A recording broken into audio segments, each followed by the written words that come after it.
3 ದಿನದಲ್ಲಿ ಸತೀಶ್ ಜಾರಕಿಹೊಳಿ ಅವರು ಬನ್ನಿ, ಇಲ್ಲಿ ಬನ್ನಿ ಸತೀಶ್, ಇಲ್ಲ ಇಲ್ಲಿ ಬನ್ನಿ, ಇಲ್ಲಿ ಕಡೆ ಬನ್ನಿ.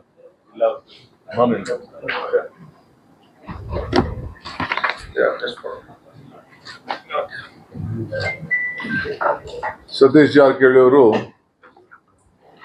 ಇವತ್ತು ಸಭೆಯನ್ನ ನಡೆಸಿದ್ದೇವೆ. ಎಲ್ಲ ಶಾಸಕರನ್ನ, ಈ ಪುತ್ತೂರು ಕರ್ನಾಟಕದ ಎಲ್ಲ ಶಾಸಕರನ್ನ, ಜನಪ್ರತಿನಿಧಿಗಳನ್ನ, ಸಂಸತ್ ಸದಸ್ಯರನ್ನ ಕೂಡ ಆಹ್ವಾನಿಸಿದ್ದು. ಎಲ್ಲ ಪಾರ್ಟಿಯವರು ಕೂಡ ಎಲ್ಲ ಬಹಳ ಗೌರವದಿಂದ ಬಂದಿದ್ದರು. ಮೊನ್ನೆ ನಾನು ಗುಲ್ಬರ್ಗಾದಲ್ಲಿ ಆ ಗುಲ್ಬರ್ಗಾ ವಿಭಾಗದ, ಕಲಬುರಗಿ ವಿಭಾಗದ ಸಭೆಯನ್ನು ನಡೆಸಿದೆ. ಬಸವಣ್ಣನ ನಾಡು ಅವರ ಅನುಭವ ಮಂಟಪದಿಂದ ಅಲ್ಲಿ ಪರಿಶೀಲನೆ ಮಾಡಿ, ಅಲ್ಲೋಗಿ ಒಂದು ಸಭೆ ಮಾಡಿ, ಅಲ್ಲಿರುವಂತ ಎಲ್ಲ ಶರಣರ ಭೇಟಿ ಮಾಡಿ ಅವರ ಮಾರ್ಗದರ್ಶನ ಕೂಡ ಪಡೆದು ಆ ಬಸವ ಕಲ್ಯಾಣದಲ್ಲಿರುವಂತ ಎಲ್ಲ ವರ್ಗದ ಜನ ಅವರ ಪುತ್ರರಿಗೆ ಗೌರವನ ಕೊಟ್ಟು ಆ ಸಮಾಜಗಳನ್ನ ಭೇಟಿ ಮಾಡಿ, ನಮ್ಮ ಕಾಂಗ್ರೆಸ್ ಪಕ್ಷದ ಸಭೆ ಕೂಡ ರಾತ್ರಿ 9 ಗಂಟೆಗೆ 10:30ವರೆಗೂ ನಡೆಸಿ, ಅದಾದ್ಮೇಲೆ ಬೆಳಗ್ಗೆ ಗುಲ್ಬರ್ಗಾ ಕಾರ್ಯಕ್ರಮವನ್ನ ಸಭೆಯನ್ನ ನಡೆಸಿದ್ದೇನೆ. ಅನೇಕ ವಿಚಾರಗಳನ್ನ ಚರ್ಚೆ ಮಾಡಿದ್ದೇವೆ. ನಿಮ್ಮಲ್ಲಿ ಕೆಲವು ಭಾಗದಲ್ಲಿ ಮಾತ್ರ ಈ ಕಿತ್ತೂರು ಕರ್ನಾಟಕದಲ್ಲಿ ಸ್ವಲ್ಪ ಮಳೆ ಬರ್ತಾ ಇದೆ. ಅದು ಫುಲ್ ಮಳೆ ಅಂತ ನಾನು ಹೇಳಲಿಕ್ಕೆ ತಯಾರಿಲ್ಲ, ಇನ್ನು ಅದಕ್ಕೆ ಟೈಮ್ ಇದೆ. ಆದರೆ ಪ್ರಧಾನಮಂತ್ರಿಗಳು ಕೂಡ ನಮಗೆಲ್ಲ ದೊಡ್ಡ ಎಚ್ಚರಿಕೆಯ ಗಂಟೆಯನ್ನು ಕೊಟ್ಟಿದ್ದಾರೆ. ನಮಗೂ ಕೂಡ ನಮ್ಮ ವರದಿಗಳಲ್ಲಿ ಇನ್ನ ಕೆರೆಗಳಿಗೆ ನೀರು ಹೋದ ಸತಿ ಏನು ಬಂದಿತ್ತು, ಆ ವರ್ಷದ ಮಳೆ ವಾಡಿಕೆ ಮಳೆಯಂತೆ ಮಳೆ ಬಂದಿಲ್ಲ. ಕೆಲವು ಕಡೆ 10% ಬಂದಿದೆ, ಕೆಲವು ಕಡೆ 20%, ಕೆಲವು ಕಡೆ 30% ಇಲ್ಲಿಗೆ ನಿಂತಿದೆ. ಎಲ್ಲೂ ಸಮಪಾಲು ನೀರು ಬಂದಿಲ್ಲ. ತಮಗೆಲ್ಲ ಗೊತ್ತಿದೆ, ತುಂಗಭದ್ರಾದಲ್ಲಿ ಬಹಳ ಭೀಕರವಾದಂತ ಒಂದು ಸಮಸ್ಯೆನ ನಾವೆಲ್ಲ ನೋಡ್ತಾ ಇದ್ದೆವು. ಹೋದ ವರ್ಷ ಗೇಟು 19ನೇ ಗೇಟ್ ಒಡೆದೋಗಿತ್ತು. ನಾನೇ ಅದಕ್ಕೆ ನೀರಾವರಿ ಮಂತ್ರಿ ಆಗಿದ್ದ ಸಂದರ್ಭದಲ್ಲಿ ಭೇಟಿ ಕೊಟ್ಟಿದ್ದೆ. ತಕ್ಷಣ ಹೋಗಿ ಎಲ್ಲ ಗೇಟ್ಗಳನ್ನ ಬದಲಾಯಿಸಬೇಕು ಅಂತ ಹೇಳಿ ತೀರ್ಮಾನವನ್ನ ಮಾಡಿದ್ದೇವೆ. ಇದಲ್ಲದೆ ರಾಜ್ಯದ ಎಲ್ಲ ನೀರಾವರಿ ಗೇಟ್ಗಳನ್ನ 50 ವರ್ಷ ಯಾವ್ದಾದ್ರು ತುಂಬಿದೆ ಅದನ್ನೆಲ್ಲ ಟೆಕ್ನಿಕಲ್ ಆಗಿ ನಾವು ಸ್ಟಡಿ ಮಾಡ್ತಾ ಇದ್ದೇವೆ. ಎಲ್ಲೆಲ್ಲಿ ವರದಿ ಬರ್ತದೋ ಅದನ್ನೆಲ್ಲ ನಾವು ಬದಲಾವಣೆ ಮಾಡಲಿಕ್ಕೆ ತೀರ್ಮಾನವನ್ನ ಮಾಡಿದ್ದೇವೆ. ಸೊ ಈಗಾಗಲೇ 33 ಗೇಟ್ ಕೂಡ ಮಾಡಿದವು. ನಮ್ಮ ಸರ್ಕಾರದ ಮೊದಲನೇ ಕರ್ತವ್ಯ ರೈತರನ್ನ ಬದುಕಿಸ್ಬೇಕು. ಆ ತುಂಗಭದ್ರಾ ಸಮಸ್ಯೆ ಬಹಳ ದಿನದಿಂದ ನಿಂತಿದೆ. 31 TMC ನೀರು ಊಡು ಒಳಗಡೆ ತುಂಬಿದೆ. ಅದನ್ನ ಗೌರವಾನ್ವಿತ ಮುಖ್ಯಮಂತ್ರಿಗಳು ಆಂಧ್ರ ಪ್ರದೇಶದವ್ರ ಹತ್ರ ಕೂಡ ನಾನು ಚರ್ಚೆ ಮಾಡಿ ಖಾಸಗಿಯಾಗಿ, ಆಮೇಲೆ ಕೇಂದ್ರ ಮಂತ್ರಿಗಳ ಹತ್ರ ಚರ್ಚೆ ಮಾಡಿ, ಸೊ ಮೊದಲನೇ ಬಾರಿಗೆ ನಮ್ಮ ಕರ್ನಾಟಕ ರಾಜ್ಯದಲ್ಲಿ ನೀರಾವರಿ ಸಮಸ್ಯೆಗೋಸ್ಕರ 3 ಮುಖ್ಯಮಂತ್ರಿಗಳು ಒಟ್ಟಿಗೆ ಸೇರಿ ಕೇಂದ್ರ ಸಚಿವರಾದಂಥ CR ಪಾಟೀಲ್ ಅವರ ಅಧ್ಯಕ್ಷತೆಯಲ್ಲಿ ಒಂದು ಸಭೆಯನ್ನು ಕೂಡ ನಾವು ನಡೆಸಿ ಬಹಳ ದೊಡ್ಡ ಐತಿಹಾಸಿಕವಾದಂಥ ತೀರ್ಮಾನವನ್ನು ತೆಗೆದುಕೊಂಡಿದ್ದೇವೆ. ಏನು ಆ ನೀರೆಲ್ಲ ಅವ್ರಿಗೆ ಹೋಗ್ತಾ ಇತ್ತು, ಆಂಧ್ರ ಪ್ರದೇಶ ಹೋಗ್ತಾ ಇತ್ತು. ಆದ್ರೂ ಕೂಡ ಅವ್ರಿಗೆ ಮನವೊಲಿಸಿ ತೆಲಂಗಾಣ ಮುಖ್ಯಮಂತ್ರಿಗಳು, ಆಂಧ್ರ ಮುಖ್ಯಮಂತ್ರಿಗಳು ಮತ್ತು ನಾನು CRS ಪಾಟೀಲ್ ಅವರು ಒಪ್ಪಂದಕ್ಕೆ ಬಂದಿದ್ದೇವೆ. ನಾವು ಆ ನೀರನ್ನ ಸಮುದ್ರಕ್ಕೆ ಬಿಡೋದು ಬೇಡ, ನಮ್ಮಲ್ಲೇ ಜಗಳ ಆಡದೆ ಆ ಬ್ಯಾಲೆನ್ಸಿಂಗ್ ರಿಸರ್ವರ್ನ ಮಾಡಿ ಆ ನೀರಿಗೆ ಉಳಿಸ್ಲಿಕ್ಕೆ, ರೈತರ ಬದುಕಲಿಕ್ಕೆ ಏನೆಲ್ಲ ಮಾಡ್ಲಿಕ್ಕೆ ಸಾಧ್ಯನೋ ಆ ತೀರ್ಮಾನ ಮಾಡೋಣ ಅಂತೇಳಿ ನಾವು 3 ಜನನು ಒಂದು ಸೆಂಟ್ರಲ್ ಗೌರ್ಮೆಂಟ್ ಒಂದು ಟೆಕ್ನಿಕಲ್ ಕಮಿಟಿ ಮಾಡಲಿಕ್ಕೆ ನಾವೆಲ್ಲ ಸಮ್ಮತಿಯನ್ನ ವ್ಯಕ್ತಪಡಿಸಿದ್ದೇವೆ. ಸೊ ಅವರು 100 ದಿನದಲ್ಲೇ 3 ತಿಂಗಳ ಒಳಗಡೆ ಅವರ ಟೀಮ್ 3 ಜನ ಆಫೀಸರ್ಸು, ನಮ್ಮಿಂದ ಒಬ್ರು, ತೆಲಂಗಾಣದಿಂದ ಒಬ್ರು, ಆಂಧ್ರ ಪ್ರದೇಶದಿಂದ 3 ಜನ ಸೇರಿ ಆ ಸೆಂಟ್ರಲ್ ಗೌರ್ಮೆಂಟ್ ಆಫೀಸರ್ ಸೇರಿ ಒಂದು ಸಮಿತಿಯನ್ನ ಮಾಡಿ, ಟೆಕ್ನಿಕಲ್ ಕಮಿಟಿ ಮಾಡಿ ಅವ್ರು ರಿಪೋರ್ಟ್ ಕೊಡ್ತಾರೆ. ಅದಾದ್ಮೇಲೆ ನಾವು ಏನ್ ಮಾಡಬೇಕು ಅಂತ ನಾವು ತೀರ್ಮಾನವನ್ನ ಮಾಡ್ತೇವೆ. ಒಟ್ಟು 3 ಜನನು ಕೂಡ ಆ ಬ್ಯಾಲೆನ್ಸಿಂಗ್ ರಿಸರ್ವ್ ಮಾಡೋದು ಬಹಳ ಅವಶ್ಯಕತೆ ಅನ್ನೋದನ್ನ ಒಪ್ಪಂದಕ್ಕೆ ನಾವು ಬಂದಿದ್ದೇವೆ. ಈ ಮಧ್ಯದಲ್ಲಿ ಕೃಷ್ಣ, ಕಾವೇರಿ, ಗೋದಾವರಿ ಜೋಡಣೆ ವಿಚಾರದಲ್ಲಿ ಕೂಡ ನಾವು ಒಪ್ಪಂದವನ್ನ ಮಾಡಿಕೊಂಡಿದ್ದೇವೆ. ಕೇಂದ್ರ ಸರ್ಕಾರಕ್ಕೆ ಸಮ್ಮತಿಯನ್ನ ವ್ಯಕ್ತಪಡಿಸಿದ್ದೇವೆ. ಅವರು ನ್ಯಾಷನಲ್ ಪ್ರಾಜೆಕ್ಟ್ ಆಗಿ ಘೋಷಣೆ ಮಾಡ್ತೀವಿ ಅಂತ ಒಪ್ಕೊಂಡಿದ್ದಾರೆ. ಸುಮಾರು 1,00,000 ಕೋಟಿ ರೂಪಾಯಿ ಪ್ರಾಜೆಕ್ಟ್ ಅನ್ನ ಮಾಡಲಿಕ್ಕೆ ನಾವು ಸಮ್ಮತಿಯನ್ನ ಕೊಟ್ಟಿದ್ದೇವೆ. ಸೊ 10% ನಮ್ದು, 90% ಅವ್ರು ಹಾಕ್ತಾರೆ. ಸೊ ಅದು ಬಹಳ ಒಂದು ಇಡೀ ನಮ್ಮ 3 ರಾಜ್ಯಗಳಿಗೂ ಅನುಕೂಲ ಆಗ್ತದೆ. ಸೊ ಆ ವಿಚಾರದಲ್ಲಿ ಒಂದು ತೀರ್ಮಾನಕ್ಕೆ ಬಂದಿದ್ದೇವೆ. ಇವತ್ತು ನಾವು ಏನು ಬರಗಾಲ ಇದೆ, ಆ ಬರಗಾಲದಲ್ಲಿ ನಾನು ಮಧ್ಯದಲ್ಲೇ ವೆಯ್ಟ್ ಮಾಡೋಕ್ಕಾಗಲ್ಲ ಅಂತೇಳಿ ಈಗಾಗಲೇ ನಾನು ಗುಲ್ಬರ್ಗ ಮುಗಿಸಿದ್ದೇನೆ. ಇವತ್ತು ಬಂದು ಬೆಳಗಾಂಗೆ ಬಂದು ಎಲ್ಲ ಶಾಸಕರು, ಸುಮಾರು 50ಕ್ಕೂ ಹೆಚ್ಚು ಶಾಸಕರು ಪಾಲ್ಗೊಂಡಿದ್ರು, ಸಂಸತ್ ಸದಸ್ಯರು ಪಾಲ್ಗೊಂಡಿದ್ರು, ವಿಧಾನ ಪರಿಷತ್ ಸದಸ್ಯರು ಕೂಡ ಬಂದು ಅನೇಕ ಸಲಹೆಗಳನ್ನೆಲ್ಲ ಕೊಟ್ಟಿದ್ದಾರೆ. ಸೊ ನಾವು ಬೀಜ ಬಿತ್ತನೆಗೆ ಏನು ಅನುಕೂಲ ಆಗಂತಕ್ಕೆ ಗೊಬ್ಬರಕ್ಕೆ ತಯಾರು ಮಾಡ್ಕೊಳ್ಬೇಕು ಅಂತೇಳಿ ನಮ್ಮ ಅಧಿಕಾರಿಗಳಿಗೆ ಆದೇಶ ಕೊಟ್ಟಿದ್ದೇವೆ. ಕುಡಿಯೋ ನೀರಿನ ಬಗ್ಗೆ ಎಲ್ಲ ತಮ್ಮ ಸಮಸ್ಯೆಯನ್ನು ವ್ಯಕ್ತಪಡಿಸಿದ್ದಾರೆ. ಸೊ ನಮ್ಮ ಸರ್ಕಾರದಿಂದ ನಾವು ಡೆಪ್ಟಿ ಕಮಿಷನರ್ ಹತ್ರ ಒಂದಷ್ಟು ಹಣ ಇಟ್ಟಿದ್ದು, ಆದರೂ ಕೂಡ ಕೆಲವು ಅನೇಕ ಸಮಸ್ಯೆಗಳನ್ನು ಮುಂದಕ್ಕಿಟ್ರು. ಸೊ ಅದಕ್ಕೆ ಇವತ್ತು ಈ ಬೆಳಗಾಂನಲ್ಲಿ ಸುವರ್ಣಸೌಧದಲ್ಲಿ ಒಂದು ವಿಶೇಷವಾದಂಥ ತೀರ್ಮಾನವನ್ನು ಮಾಡಿದ್ದೇನೆ. ನಾನು ನಮ್ಮೆಲ್ಲ ಸಹೋದ್ಯೋಗಿಗಳು ಒಟ್ಟಿಗೆ ಸೇರಿ ಪ್ರತಿ ವಿಧಾನಸಭಾ ಕ್ಷೇತ್ರಕ್ಕೆ ನಗರಗಳಲ್ಲಿ ಬಿಟ್ಟು, ನಗರಕ್ಕೆ ಪ್ರತ್ಯೇಕವಾಗಿ ನಾನು ಮಾತಾಡ್ತೇನೆ, ಎಲ್ಲರಿಗೂ ಕೂಡ 1 ಕೋಟಿ ರೂಪಾಯಿ ಕುಡಿಯೋ ನೀರಿಗೆ ನಮ್ಮ ಏನು ಒಂದು ಅವಕಾಶಗಳಿದೆ, ಗೈಡ್ಲೈನ್ಸ್ ಇದೆ, ಆ ಗೈಡ್ಲೈನ್ಸ್ ಅಡಿಯಲ್ಲೇ ಕುಡಿಯೋ ನೀರಿಗೆ 1 ಕೋಟಿ ರೂಪಾಯಿವರೆಗೂ ಅವರು ಪ್ಲಾನ್ ಆಫ್ ಆ್ಯಕ್ಷನ್ನ ಮಾಡಿ ಆ ಸಮಿತಿ ಸಭೆಯನ್ನು ನಡೆಸಿ ಅವರು ಕೊಡಲಿಕ್ಕೆ ನಾವು ಅವ್ರಿಗೆಲ್ಲ ಒಪ್ಪಂದವನ್ನು ವ್ಯಕ್ತಪಡಿಸಿದ್ದೇವೆ. ಸೊ ಇದು ಕೇಂದ್ರ ಸರ್ಕಾರ ಏನು ಕೊಡ್ತದೋ ಬಿಡ್ತದೋ ಆಮೇಲೆ ನಾವು ನೋಡ್ತೇವೆ. ಈಗ ನಾವು ಅದಕ್ಕೆ ಅವ್ರಿಗೆಲ್ಲ ಪ್ಲಾನ್ ರೆಡಿ ಮಾಡ್ಕೊಳ್ಳಿ, ಸಮಿತಿಗಳನ್ನು ಮೀಟಿಂಗ್ ಮಾಡಿ, ಶಾಸಕರ ಅಧ್ಯಕ್ಷತೆಯಲ್ಲೇ ಸಮಿತಿ ಇರ್ತದೆ, ಅವರೇ ತೀರ್ಮಾನ ಮಾಡಿ ಅವರೇ ಅವರ ಪ್ರಾಜೆಕ್ಟನ್ನು ಅವರು ಸಲ್ಲಿಸೋದಕ್ಕೆ ಅವ್ರಿಗೆ ಈಗಾಗಲೇ ನಾವು ಮಾರ್ಗದರ್ಶನವನ್ನು ಕೊಟ್ಟಿದ್ದೇವೆ. ಸೊ ನಾನು ಗುಲ್ಬರ್ಗಲ್ಲಿ ಏನು ತೀರ್ಮಾನ ಮಾಡಲಿಲ್ಲ, ಇಲ್ಲಿ ಬಂದು ನೋಡಿದೆ ನಾನು. ಇನ್ನು ಮೈಸೂರು ಡಿವಿಷನ್ನು ಮತ್ತು ಬೆಂಗಳೂರು ಡಿವಿಷನ್ ಇದೆ, ಆದರೆ ಎಲ್ಲ ಕಡೆ ನನ್ನ ರಿಪೋರ್ಟ್ಸ್ ಈಗಾಗಲೇ ಬಂದಿದೆ. ಎಲ್ಲೂ ಕೂಡ ನೀರು ಬಹಳ ಕೊರತೆ ಆಗ್ತಾ ಇದೆ. ಸೊ ಕುಡಿಯೋ ನೀರಿಗೆ ತೊಂದರೆ ಆಗಬಾರ್ದು ಅನ್ನೋ ದೃಷ್ಟಿಯಿಂದ ಈ ತೀರ್ಮಾನವನ್ನು ತೆಗೆದುಕೊಂಡಿದ್ದೇವೆ.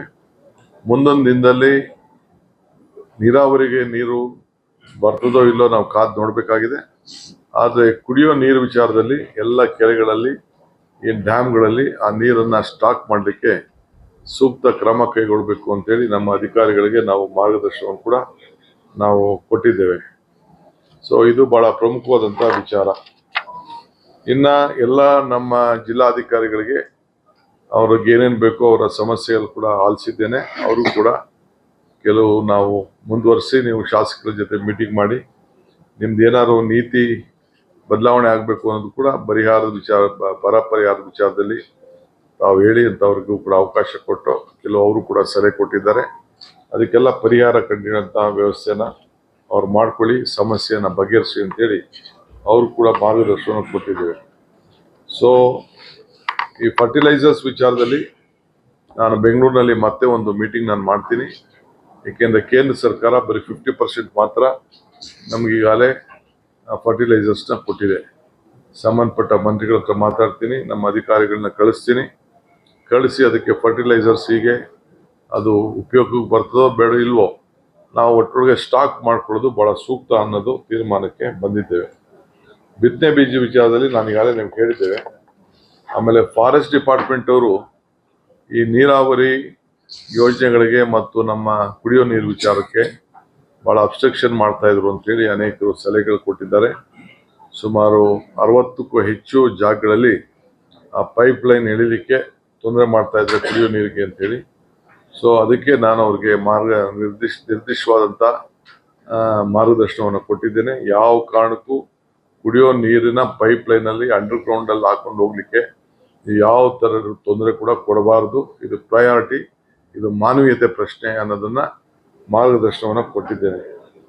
ಇದಲ್ಲದೆ ಯಾರು ಕೂಡ ಜಮೀನಿನಲ್ಲಿ ಕೆಲವರಿಗೆ ಫಾರೆಸ್ಟ್ ರೈಟ್ ಆ್ಯಕ್ಟು ನಮ್ಮ ಸರ್ಕಾರ, ಕೇಂದ್ರ ಸರ್ಕಾರ ತಂತು.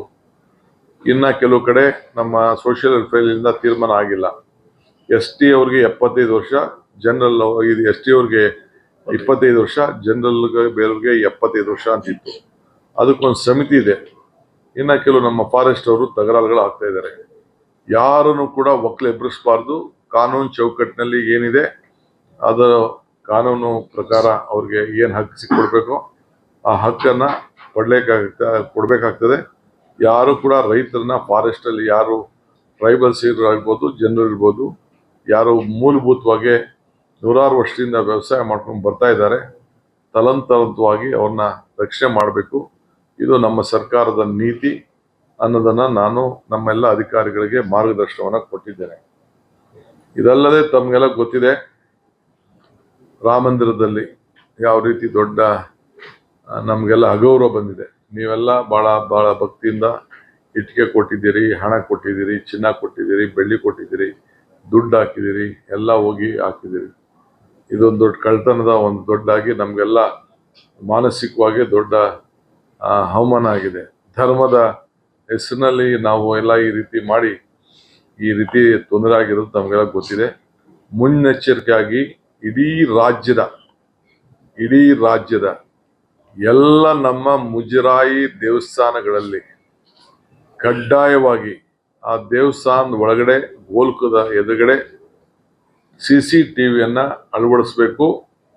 ಮತ್ತು ಆ CCTV ಕಲೆಕ್ಷನ್ನು ಓಪನ್ ಮಾಡೋಂಥ ಜಾಗ, ಹಣ ತೆಗೆಯುವಂಥ ಜಾಗ, ಹಣ ಎಣಿಸುವಂಥ ಜಾಗ ಎಲ್ಲ ಕೂಡ ಪೊಲೀಸು SP ಕಚೇರಿಗೆ ಅಲ್ಲಿ ಆ ಸಂಬಂಧಪಟ್ಟಂತ ತಾಲೂಕ್ ಸರ್ಕಲ್ ಇನ್ಸ್ಪೆಕ್ಟರ್ ಕಚೇರಿಗಾಗಲಿ ನೇರವಾಗಿ ಮತ್ತು ಡೆಪ್ಟಿ ಕಮಿಷನರ್ ಕಚೇರಿಗಳಿಗೆ ಒಂದು ಲೈನ್ ಅನ್ನ ನಮ್ಮಲ್ಲಿ ಯಾವ ರೀತಿ ಕಂಟ್ರೋಲ್ ರೂಮ್ ಇಟ್ಕೊಂಡಿರ್ತೀವಿ ತಾವೆಲ್ಲ ಗಮನಿಸಿದಿರಿ. ಟ್ರಾಫಿಕ್ ವಿಚಾರದಲ್ಲಿ ಒಂದು ಕಂಟ್ರೋಲ್ ರೂಮ್ ಡ್ಯಾಶ್ ಬೋರ್ಡ್ ಹಾಕಿರ್ತೀವಲ್ಲ, ಆ ರೀತಿ ನೀವೆಲ್ಲ ಮಾಹಿತಿಯನ್ನ ನಮ್ಮ ಸರ್ಕಾರದ ಯಾವ್ದಾವ್ದು ದೇವಸ್ಥಾನಗಳು ಮುಜರಾಯಿ ಇಲಾಖೆ ಇದೆ, ಎಲ್ಲೇ ಮುಜರಾಯಿ ದೇವಸ್ಥಾನ ಇಲಾಖೆ ಇದೆ, ದೊಡ್ಡ ದೇವಸ್ಥಾನ ಅಲ್ಲಿ ಕಂಪಲ್ಸರಿ ಒಂದು CCTV ಕ್ಯಾಮ್ರಾವನ್ನ ಇಡಬೇಕು. ಪ್ರತಿಯೊಂದು ಹಣ ಕಲೆಕ್ಟ್ ಮಾಡುವಾಗ, ಕೂಡಿಸುವಾಗ, ಬೀಗ ತೆಗೆಯುವಾಗ, ಬೀಗ ಮುಚ್ಚುವಾಗ ಯಾವಾಗಲೂ ಕೂಡ 24/7 ಆ ಕ್ಯಾಮ್ರಾ ಆನ್ ಆಗಿರಬೇಕು. ಅದಕ್ಕೆ ಸೂಕ್ತವಾದಂಥ ವ್ಯವಸ್ಥೆಯನ್ನ ಮಾಡಬೇಕು ಅಂತ ಹೇಳಿ ಅವ್ರಿಗೆ ಮಾರ್ಗದರ್ಶನವನ್ನ ಕೊಟ್ಟಿದ್ದೇನೆ.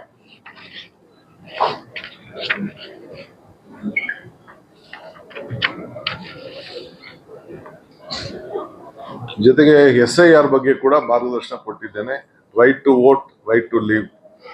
ನಿಮ್ಮ ಮತದಾನದ ಹಕ್ಕನ್ನ ಉಳಿಸ್ಕೊಳ್ಳಿಕ್ಕೆ ನಾವೀಗಾಗಲೇ ಎಲ್ಲರೂ ಕೂಡ ರೆಸಿಡೆನ್ಷಿಯಲ್ ಸರ್ಟಿಫಿಕೇಟ್ ಕೊಡಬೇಕು ಅಂತ ಯಾರ್ಯಾರಿಗೆ ಅವಶ್ಯಕತೆ ಇದೆ, 10 ವರ್ಷದ ರೆಸಿಡೆನ್ಷಿಯಲ್ ಸರ್ಟಿಫಿಕೇಟ್ ಯಾರ್ಯಾರು ಇದ್ದಾರೆ ಅಂಥವ್ರಿಗೆ ಕೊಡಬೇಕು ಅನ್ನೋದು ತೀರ್ಮಾನ ಮಾಡಿದ್ದೇವೆ. ಇದಲ್ಲದೆ 4.25 ಕೋಟಿ ಕ್ಯಾಸ್ಟ್ ಸರ್ಟಿಫಿಕೇಟ್ಗಳಿದೆ. SC ಇರ್ಬೋದು, ST ಇರ್ಬೋದು, OBC ಇರ್ಬೋದು, ಮೈನಾರಿಟೀಸ್ ಇರ್ಬೋದು, ಬಡವ್ರ ಇನ್ಕಮ್ ಸರ್ಟಿಫಿಕೇಟ್ ಇರ್ಬೋದು, ಇವೆಲ್ಲ ಸರ್ಟಿಫಿಕೇಟ್ ಇದೆ. ಅವೆಲ್ಲ ಆನ್ಲೈನಲ್ಲಿ ಇದೆ. ಆನ್ಲೈನಲ್ಲೂ ಕೂಡ ಪಡ್ಕೊಳ್ಳಿಕ್ಕೆ ಅವಕಾಶ ಮಾಡಿಕೊಟ್ಟಿದ್ದೇವೆ. ಯಾರಿಗೆ ರೆಸಿಡೆನ್ಷಿಯಲ್ ಸರ್ಟಿಫಿಕೇಟ್ ಬೇಕು ಅವರು ಕೂಡ ಮನೆ ಬಾಗಿಲಿಗೆ ಉಚಿತವಾಗಿ ಕೊಡ್ಲಿಕ್ಕೆ ಕೂಡ ವ್ಯವಸ್ಥೆ ಮಾಡಿದ್ದೇವೆ. ಇದಲ್ಲದೆ ಪ್ರತಿ ಒಂದು ಬೂತ್ನಲ್ಲೂ ಕೂಡ ಹೆಲ್ಪ್ ಡೆಸ್ಕ್ ಅನ್ನ ಮಾಡಿ ಜನರಿಗೆ ಅವರ ಮತದ ಹಕ್ಕನ್ನ ಉಳಿಸ್ಕೊಳ್ಳಿಕ್ಕೆ ಅವ್ರಿಗೆ ನಾವು ಸಹಾಯವನ್ನು ನಾವು ಮಾಡ್ತೇವೆ. ಇದು ನಾವು ಸೇರಿ ಒಟ್ಟಿಗೆ ನಮ್ಮ ಜವಾಬ್ದಾರಿ. ಇದು ಎಲ್ಲರಲ್ಲೇ ನಾವು ಪರಿಶೀಲನೆ ಮಾಡ್ತಾ ಇದ್ದೀವಿ. ಬೇಕಾದಷ್ಟು ಕೆಲವರು 10 ಟೆಲಿಫೋನ್ ನಂಬರ್ ಒಂದೇ ಫೋನ್ಗಿತ್ತು, ಒಂದು 5-10 ಅಕೌಂಟ್ಗೆ ಒಬ್ಬರಿಗೆ ಹಣ ಹೋಗ್ತಾ ಇತ್ತು. ಇವೆಲ್ಲ ಕೂಡ ನಮ್ಮ CAG ರಿಪೋರ್ಟ್ ಅಲ್ಲಿ ನಮಗೆ ವರದಿ ಬಂದಿದೆ. ಇದನ್ನೆಲ್ಲ ಪರಿಶೀಲನೆ ಮಾಡ್ತಾ ಇದ್ದೀವಿ. ಆಮೇಲೆ ಸುಮಾರು ಲಕ್ಷಾಂತರ ಜನ 100ಕ್ಕೂ ಹೆಚ್ಚು ಕೋಟಿ ರೂಪಾಯಿ ಸತ್ತಾದ್ಮೇಲೆ ನಮ್ಗೆ ಇನ್ಫಾರ್ಮೇಶನ್ ಸಿಕ್ಕದೆ ಮನೆ ಯಜಮಾನಗಳ ಅಕೌಂಟ್ಗೆ ಹೋಗ್ತಾ ಇತ್ತು. ಅದು ಕೂಡ ಮಾಹಿತಿ ಬಂದಿದೆ. ಅದನ್ನ ಕೂಡ ತಡೆಗಟ್ಟಲಿಕ್ಕೆ ಮತ್ತೆ ಅದನ್ನ ಹೊಸದಾಗಿ ಅವರ ಮಾಹಿತಿಯನ್ನ ಒದಗಿಸ್ಕೊಡ್ಬೇಕು. ನೋ ಯುವರ್ ಕಸ್ಟಮರ್ ಅಂತೇಳಿ ಯಾರಿಗೆ ಅದನ್ನ ಕೊಡ್ತಾ ಇದೀವಿ. ಹೊಸ ಭಾವಚಿತ್ರವನ್ನ ಪಡ್ಕೊಳ್ಳಿಕ್ಕೆ ವಿದ್ಯುತ್ ಶಕ್ತಿ ವಿಚಾರದಲ್ಲಿ ಯಾರು ಕೊಡ್ತಾ ಇದೀವಿ ಅವ್ರಿಗೆ ಮತದಾನದ ಹಕ್ಕು ಇರೋದನ್ನ ಫಸ್ಟ್ ಮಾಹಿತಿಯನ್ನ ಪಡ್ಕೊಳ್ಳಿಕ್ಕೆ ಈಗಾಗಲೇ 2 ಗೃಹ ಜ್ಯೋತಿ, ಗೃಹಲಕ್ಷ್ಮಿ 2 ಕಡೆಗೂ ಹೊಸದಾಗಿ ನೀವು ಒಂದು ಅರ್ಜಿಯನ್ನ ನಿಮ್ಮ ರಿನ್ಯೂ ಮಾಡ್ಕೊಳ್ಳಿಕ್ಕೆ ನಾವು ಕೊಡಬೇಕು. ಬಟ್ ಯಾವ ಕಾರಣಕ್ಕೂ ನಾವು ಯಾವ ಯೋಜನೆಯನ್ನು ನಿಲ್ಲಿಸುವುದಿಲ್ಲ.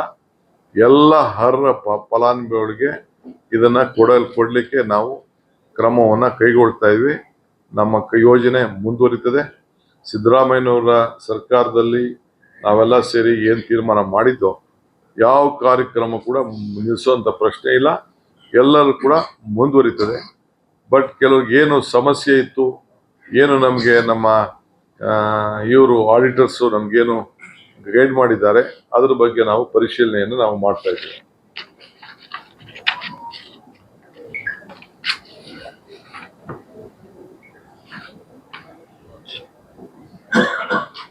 ಆಮೇಲೆ ನಮ್ಮ ಶಾಸಕರುಗಳ ಇನ್ಸೂರೆನ್ಸ್ ರೈತರಿಗೆ ಬಹಳ ಫ್ರಾಡ್ ಆಗ್ತಾ ಇದೆ ಅಂತ ತಿಳಿಸಿದ್ದಾರೆ.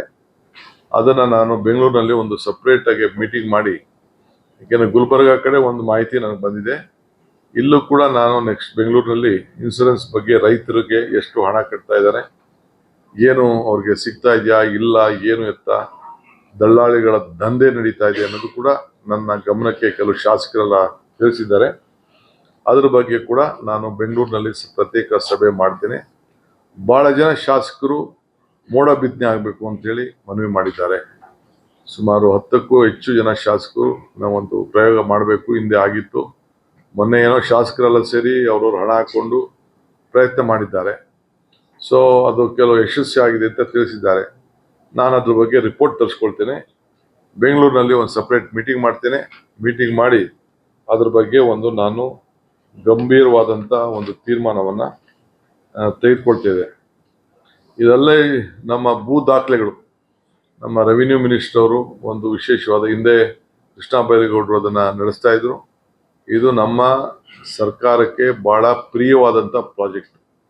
ಇಡೀ ದೇಶದಲ್ಲೇ ಮೊದಲನೇ ಬಾರಿಗೆ ಎಲ್ಲರ ಬದುಕಿನಲ್ಲಿ ಅವರ ಆಸ್ತಿಗಳಿಗೆ ದಾಖಲೆಗಳನ್ನು ಅವರ ಫೋಟೋ ಸಮೇತ GS ಮಾಡಿ, ಅವರ ಮಾಲೀಕತ್ವದಲ್ಲಿರುವಂಥ ಆಸ್ತಿಗಳಿಗೂ ಫೋಟೋ ತೆಗೆಸಿ ಅವ್ರಿಗೊಂದು ಸಪ್ರೇಟ್ ಆಗಿ ಒಂದು ಆಸ್ತಿ ದಾಖಲೆಗಳನ್ನ ಒದಗಿಸ್ಕೊಡುವಂಥ ವಿಚಾರ, ಭೂಮಿ ಗ್ಯಾರಂಟಿ, ಅದನ್ನು ಕೂಡ ಇಡೀ ರಾಜ್ಯದ ಎಲ್ಲ ನಾಗರಿಕರಿಗೆ ರೆವಿನ್ಯೂಲಿ ಮತ್ತು ನಮ್ಮ ಖಾತಾ, ಇದಲ್ಲದೆ ಈಗಾಗಲೇ ನಾನು ಘೋಷಣೆ ಮಾಡಿದಂತೆ ಎಲ್ಲರಿಗೂ ಕೂಡ ಯಾರು ಆಕ್ಯುಪೆನ್ಸಿ ಸರ್ಟಿಫಿಕೇಟ್ ಇಲ್ಲ, ಕಮೆನ್ಸ್ಮೆಂಟ್ ಸರ್ಟಿಫಿಕೇಟ್ ಇಲ್ಲ, ವಿದ್ಯುತ್ ಶಕ್ತಿ ಇಲ್ಲ, ನೀರು ಕೊಡಬೇಕು ಅನ್ನೋ ದೃಷ್ಟಿಯಿಂದ 60-40ವರೆಗೂ 20% ಪ್ಲಸ್ಸು ಮೈನಸ್ಸು ಎಲ್ಲರಿಗೂ ಕೂಡ ಅವ್ರಿಗೆ ಅರ್ಜಿಯನ್ನು 15ನೇ ತಾರೀಕುವರೆಗೂ ಎಕ್ಸ್ಟೆಂಡ್ ಮಾಡಿದ್ದೀನಿ. ಅವರು ಫೋಟೋ ಸಮೇತ ಕೊಡಬೇಕು, ದಾಖಲೆಗಳನ್ನು ಕೊಡಬೇಕು. ಕ್ರಮಬದ್ಧವಾಗಿರೋರಿಗೆ ಕೆಲವ್ರಿಗೆಲ್ಲರೂ ಕೂಡ 60-40ವರೆಗೂ ರೆಸಿಡೆನ್ಷಿಯಲ್ಗೆ ಅವಕಾಶವನ್ನು ಕೊಡಬೇಕು ಅಂತ ಈಗಾಗಲೇ ತೀರ್ಮಾನ ಮಾಡಿದ್ದೇವೆ. ಇದನ್ನು ಕೂಡ ನಾನು ಕಟ್ಟುನಿಟ್ಟಿನಿಂದ ನಮ್ಮೆಲ್ಲ ಅಧಿಕಾರಿಗಳಿಗೆ ನಾವು ತಿಳಿಸಿದ್ದೇವೆ.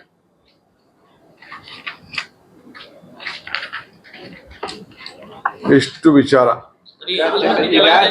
ಆಲಮಟ್ಟಿ ಜಲಾಶಯದಲ್ಲಿ ಮುಳುಗಡೆ ಹೊಂದಂತ ಅನೇಕ ರೈತರಿಗೆ ಸರ್ಕಾರ ಇಲ್ಲಿವರೆಗೂ ರೊಕ್ಕ ಕೊಟ್ಟಿಲ್ಲ, ದುಡ್ಡು ಕೊಟ್ಟಿಲ್ಲ. ಕಳೆದ 30 ವರ್ಷದಿಂದ ಯಾರಿಗೆ ಆಲಮಟ್ಟಿ ಜಲಾಶಯ ಹಿನ್ನೀರಿಂದ ನಿರಾಶ್ರಿತಗೊಂಡಿದ್ರು ರೈತರು, ಅವ್ರಿಗೆ ನಮ್ಮ ಸರ್ಕಾರ ಇಲ್ಲಿವರೆಗೂ ದುಡ್ಡು ಕೊಡ್ತಾ ಇಲ್ಲ. ಈ ಒಂದು ಹಿನ್ನೆಲೆಯಲ್ಲಿ ಅವ್ರು ಬಹಳ ಕಷ್ಟದಲ್ಲಿದ್ದಾರೆ. ಆಲಮಟ್ಟಿ ರೈತರಿಗೆ ನಾನೇ ಇರಿಗೇಷನ್ ಮಿನಿಸ್ಟರ್ ಕೆಲಸ ಮಾಡಿದ್ದೀನಿ. ಐತಿಹಾಸಿಕವಾದಂಥ ತೀರ್ಮಾನ ಇದೇ ಬೆಳಗಾಂನಲ್ಲಿ ತೆಗೆದುಕೊಂಡಿದ್ದೇವೆ. ಆ ಪ್ರಕಾರ ಅವ್ರಿಗೆಲ್ಲ ಕೂಡ ಹಣ ಬಿಡುಗಡೆ ಮಾಡಲಿಕ್ಕೆ ಈಗಾಗಲೇ ಕ್ರಮ ಕೈಗೊಂಡಿದ್ದೇವೆ. ಆಗಲೇ ಸಿದ್ದರಾಮಯ್ಯನವರು ಇದ್ದಾಗ ಕೆಲವ್ರಿಗೆಲ್ಲ ಹಣನೂ ಕೊಟ್ಟಿದ್ದೇವೆ. 35 ಲಕ್ಷ 40 ಲಕ್ಷ ಇವೆಲ್ಲ ತೀರ್ಮಾನ ಮಾಡಿದ್ದೇವೆ. ಇವೆಲ್ಲ ಹಂತ ಹಂತವಾಗಿ ಆಗ್ತದೆ. ಇದು ಒಟ್ಟು ಹೆಚ್ಚು ಕಮ್ಮಿ 70,000ದಿಂದ 1 ಲಕ್ಷ ಕೋಟಿ ರೂಪಾಯಿವರೆಗೂ ಆಗ್ತದೆ. ಕೆಲವರಿಗೆ ಏನು ರಿಹ್ಯಾಬಿಲಿಟೇಷನ್ ಸ್ಕೀಮ್ ಇದೆ ಅದ್ರ ಬಗ್ಗೆ ನಾವು ಹೊಸದಾಗಿ ಚರ್ಚೆ ಮಾಡ್ತಾ ಇದೀವಿ, ಯಾವ ರೀತಿ ಅವ್ರಿಗೆ ಕೊಡಬೇಕು ಅಂದು. ಯಾಕೆಂದ್ರೆ ಕೆಲವರೆಲ್ಲ ಕೋರ್ಟ್ಗೆ ಹೋಗಿ ಅಲ್ಲಿ 10 ಕೋಟಿ 12 ಕೋಟಿ ರೂಪಾಯಿ ಆರ್ಡರ್ ಮಾಡಿಸ್ಕೊಂಡು ಬಂದಿದ್ರು. ಸೊ ಅದಕ್ಕೆ ಸುಪ್ರೀಂ ಕೋರ್ಟಲ್ಲಿ ತಿರ್ಗಾ ಅದಕ್ಕೆ ಮರುಪರಿಶೀಲನೆ ಮಾಡಲಿಕ್ಕೆ ಎಲ್ಲ ವಾಪಸ್ ಅರ್ಜಿಯನ್ನು ಹಾಕ್ಸಿದ್ದಾರೆ. ಸೊ ಅದೆಲ್ಲ ಕೂಡ ನಾವು ಕಾನೂನು ಚೌಕಟ್ಟಿನಲ್ಲಿ ನಾವು ಕೆಲಸ ಮಾಡಬೇಕಾಗ್ತದೆ. ಯಾರಿಗೂ ಕೂಡ ಜಮೀನು ಕಳ್ಕೊಂಡವ್ರಿಗೆ ನಾವು ಸಹಾಯ ಮಾಡಲಿಕ್ಕೆ ನಮ್ಮ ಸರ್ಕಾರ ಬದ್ಧ ಇದೆ. ಹಂಗಂತೇಳಿ ನಾವು ಕಾನೂನು ಚೌಕಟ್ಟು ಬಿಟ್ಟು ಅದಕ್ಕೆ ಪರಿಹಾರವನ್ನ, ನ್ಯಾಯಬದ್ಧವಾದಂಥ ಪರಿಹಾರವನ್ನು ಕೊಡಬೇಕು ಅನ್ನೋದು ತೀರ್ಮಾನವನ್ನ ಮಾಡಿದ್ದೇವೆ. ತೆಲಂಗಾಣ ಸಿಎಂ ಜೊತೆ ಸಭೆ ಮಾಡಿದ್ದೆ. ಮಹದಾಯಿ ವಿಚಾರವಾಗಿ ಕೂಡ ಕರ್ನಾಟಕ, ಗೋವಾ ಮತ್ತು ಮಹಾರಾಷ್ಟ್ರ, ನಾನು 5 ಬಾರಿ ನಮ್ಮ ಕೇಂದ್ರ ಸಚಿವರಾದಂಥ ಪ್ರಹ್ಲಾದ್ ಜೋಶಿ ಭೇಟಿ ಮಾಡಿದ್ದೀನಿ. 5 ಬಾರಿ ನಮ್ಮ ಫಾರೆಸ್ಟ್ ಮಿನಿಸ್ಟರ್ ಭೇಟಿ ಮಾಡಿದ್ದೇನೆ. ಅವ್ರು ಇನ್ನ ತಲೆ ಅಳ್ಳಾಡಿಸ್ತಾ ಇದ್ದಾರೆ, ಇನ್ನ ಉತ್ತರ ಕೊಟ್ಟಿಲ್ಲ. ನನ್ನ ಬಿಜೆಪಿ ಫ್ರೆಂಡ್ಸ್ ಎಲ್ಲ ಸೆಲೆಬ್ರೇಷನ್ ಮಾಡಿದ್ರು, ಎಲೆಕ್ಷನ್ ಮುಂಚಿತ ಸೆಲೆಬ್ರೇಷನ್ ಮಾಡಿದ್ರು. ಸಣ್ಣ ವಿಚಾರ ಈಗ ಒತ್ತಾಯ ಮಾಡ್ತಾ ಇದ್ದೀನಿ. ಮೊನ್ನೆ ಕೂಡ ನಾನು ದೆಹಲಿಯಲ್ಲಿ ನನಗೆ ಮಿನಿಸ್ಟರ್ ಸಿಕ್ಕಿದ್ರು, ಅವರು ಕೂಡ ಮನವಿ ಮಾಡ್ಕೊಂಡಿದ್ದೇನೆ. ನೋಡೋಣ, ನನ್ನ ಪ್ರಯತ್ನ ಸತತ. ಈ ನೀರು ಸಮುದ್ರಕ್ಕೆ ಹೋಗುತ್ತೆ, ಅದು ಗೊತ್ತಿದೆ ನನಗೆ. ಅದಕ್ಕೆ ನಾವು ಅದಿರ್ಬೋದು, ಕಾವೇರಿ ಇರ್ಬೋದು, ವಿ ಆರ್ ಅಟ್ ಇಟ್. ನಾವು ಅದ್ರ ಬಗ್ಗೆ ಖಂಡಿತ ನಮ್ಮ ಪ್ರಯಾರಿಟಿ ರೈತನ ಬದುಕು.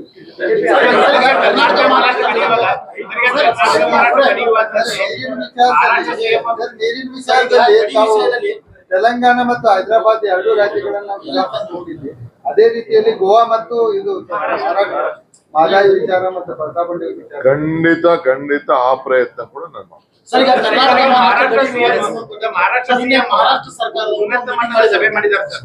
ಶರದ್ ಪವಾರ್ ನಾನು ಬರ್ಬೇಕಾದ್ರೆ ನಾನು M B Patil, H K Patil ಅದೇ ವಿಚಾರ ಪ್ರಸ್ತಾವನೆ ಮಾಡಿಕೊಂಡು ಚರ್ಚೆ ಮಾಡಿಕೊಂಡು ರಿಪೋರ್ಟ್ಸ್ ಎಲ್ಲ ನಾವು ನೋಡಿದ್ದೇವೆ. ಇಲ್ಲೂ ಕೂಡ ಕೆಲವು ರೈತರು ಸಹ ಇವರು ನಮ್ಮ ಕನ್ನಡ ಸಂಘಟನೆಗಳು ಬಂದು ನನ್ನ ಭೇಟಿ ಮಾಡಿದ್ದಾರೆ. ಅವರು ಅಹವಾಲನ್ನ ಕೊಟ್ಟಿದ್ದಾರೆ. ಅದು ಸಾರಾಂಶ ನೋಡ್ತೀವಿ. ಕರ್ನಾಟಕ ರಾಜ್ಯದ ಗಡಿ ಹಿತಕ್ಕೆ ಏನೆಲ್ಲ ಬೇಕು ನಾವೆಲ್ಲದಕ್ಕೂ ಕೂಡ ಬದ್ಧ ಇದ್ದೇವೆ. ನಾನು ಅದನ್ನ ವಿಚಾರ ಸ್ವಲ್ಪ ಕಂಪ್ಲೀಟ್ ರಿಪೋರ್ಟ್ಸ್ ತರಿಸ್ಕೊಂಡು ಬೆಂಗಳೂರಲ್ಲಿ ನಾನು ಮಾತಾಡಿ ಅವ್ರನ್ನೂ ಕೂಡ ಬೆಂಗಳೂರಿಗೆ ಕೆಲವರು ಆಹ್ವಾನ ಮಾಡ್ತೀನಿ. ಇದು ರಾಜ್ಯದ ವಿಚಾರ, ಇದು ಎಲ್ಲರನ್ನು ವಿಶ್ವಾಸಕ್ಕೆ ತೆಗೆದುಕೊಂಡು ತೀರ್ಮಾನವನ್ನು ಮಾಡ್ತೇವೆ.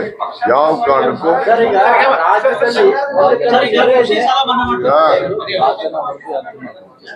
ಈಗಾಗಲೇ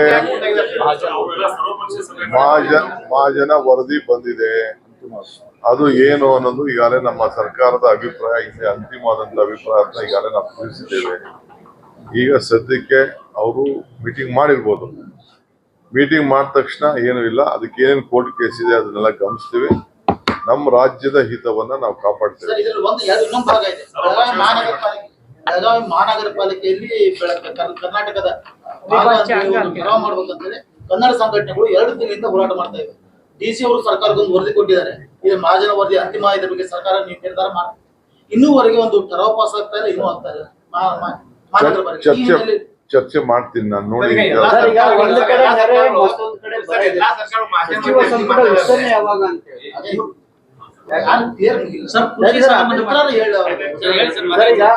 ಕೃಷಿ ಸಾಲ ಮನ್ನಾ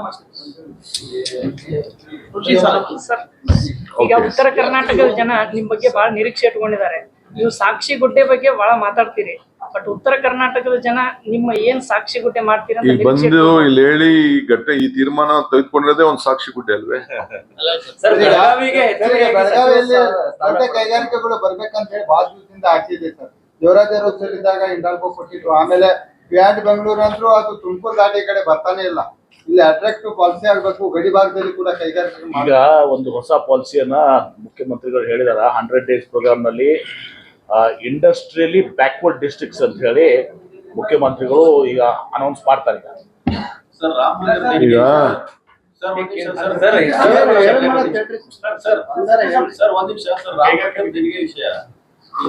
ಕರ್ನಾಟಕಕ್ಕೂ ಹಬ್ಬಿದೆ ಅಂತ ಒಂದು ಆರೋಪ ಇದೆ ಸರ್. ಈ ರಾಮ ಮಂದಿರ ದೇಣಿಗೆ ಹಗರಣ ಈ ಕರ್ನಾಟಕಕ್ಕೂ ಹಬ್ಬಿದೆ. ಕರ್ನಾಟಕದಲ್ಲಿ